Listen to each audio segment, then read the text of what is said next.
बिस्मिल्लाहिर्रहमानिर्रहीम। साबिक़ वज़ीर-ए-आज़म इमरान खान को सुप्रीम कोर्ट से लॉन्ग मार्च करने की इजाज़त मिल चुकी है। इमरान खान साहब ने कॉल करने का अंदिया भी दे दिया है।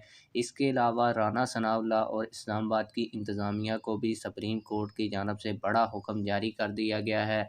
आज की इस वीडियो में इस खबर के हवाले से डिटेल के साथ आप लोगों को आगाह करने जा रहा हूँ। लेकिन वीडियो शुरू करने से पहले आप लोगों से एक छोटी सी रिक्वेस्ट है, अगर आपने अभी तक हमारे चैनल को सब्सक्राइब नहीं किया तो जल्दी से चैनल को सब्सक्राइब कर लें ताकि आने वाली नई वीडियोस आप लोगों को बर वक्त मिलती रहें। आप लोगों को बताता चलूँ कि वजारत दाखिला की जानिब से एक दरख्वास्त सुप्रीम कोर्ट ऑफ पाकिस्तान में दायर की गई थी, जिसमें ये मौक़िफ़ अपनाया गया था कि इमरान खान साहब ने तौहीन अदालत की है तो इनके खिलाफ़ तौहीन अदालत की कार्रवाई की जाए। वजारत दाखिला की जानिब से ये दरख्वास्त इसलिए दी गई थी कि जब इमरान खान साहब 25 मई को लॉन्ग मार्च करने के लिए आ रहे थे तो इस वक्त इंतज़ामिया उनको रोक रही थी, जिसके बाद सुप्रीम कोर्ट में इमरान खान साहब के वकला गए और उन्होंने कहा कि लॉन्ग मार्च या एहतजाज किसी भी सियासी पार्टी का हक़ है और हर पाकिस्तानी का हक़ है, जो हर पाकिस्तानी इस्तेमाल कर सकता है। और हमें लॉन्ग मार्च और एहतजाज करने पर हमें गोलियां मारी जा रही हैं, शेल बरसाए जा रहे हैं, तो आप एक हुक्म जारी करें ताकि हम अपना पुरअमन एहतजाज जारी रख सकें। जिसके बाद सुप्रीम कोर्ट ने इमरान खान साहब को परेड ग्राउंड के अंदर एहतजाज करने की इजाज़त दी थी, लेकिन राना सनाउल्लाह साहब की जानिब से और वजारत दाखिला की जानिब से ये मौक़िफ़ अदालत के अंदर अपनाया गया।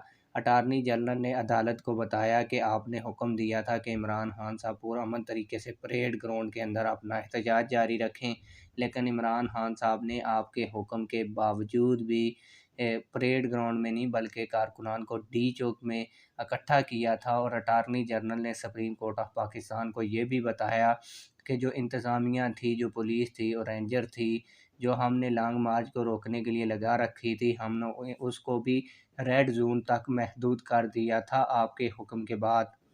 लेकिन इमरान खान साहब ने आपके हुक्म को नहीं माना, जिसके ऊपर तौहीन अदालत की कार्रवाई की जाए। जिसके बाद सुप्रीम कोर्ट ने कहा कि इमरान खान साहब ने उस वक्त लॉन्ग मार्च ख़त्म कर दिया था, उन्होंने हमारे किसी भी हुक्म की खिलाफ वर्जी नहीं की। लेकिन एक बड़ा हुक्म राना सनाउल्लाह और इंतज़ामिया को भी जारी किया गया है और कहा, ये जब अटारनी जनरल ने बताया कि एक दफ़ा फिर इमरान खान साहब लॉन्ग मार्च को लेकर आ रहे हैं, इसके ऊपर सुप्रीम कोर्ट ऑफ पाकिस्तान ने कहा कि जो red line supreme court of Pakistan ने बताई है उसको देखते हुए अगर कोई भी पार्टी एहतजाज करना चाहे तो एहतजाज कर सकती है, लेकिन अगर रेड जोन में कोई पार्टी दाखिल होती है या रोड ब्लॉक करती है तो उसके ऊपर सुप्रीम कोर्ट का वाज़ेह हुक्म है।